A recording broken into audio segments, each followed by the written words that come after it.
Well, first of all, I would say it's pretty unique from what I know. I haven't seen a similar institution anywhere else.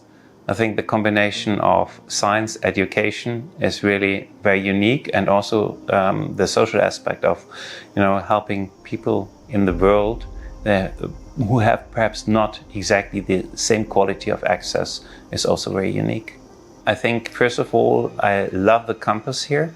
It's a great architecture. I say that because I think this sets the framework, and it's very important as well. The labs itself, I would say they are up to a very good standard, and there is certainly a little bit, potential to go to the next level, which could be a nice project to do or help with. But for the basic research that is done here, and especially in relationship to the results achieved here, it's very impressive. Those are two questions. First of all, I was impressed by the raw intelligence of the people I met, and as well as the dedication they showed.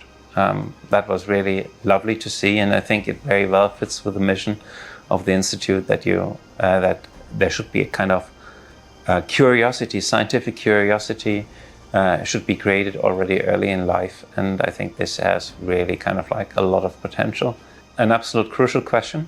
A lot of future progress in humanity will depend on science, and many people who do not know science have a negative attitude towards science. I'm speaking here about Europe, and it would be much better to have a balanced view, and this can be achieved by introducing people early on to science, and also the rationality that is usually linked to science would do good for the current society, I think.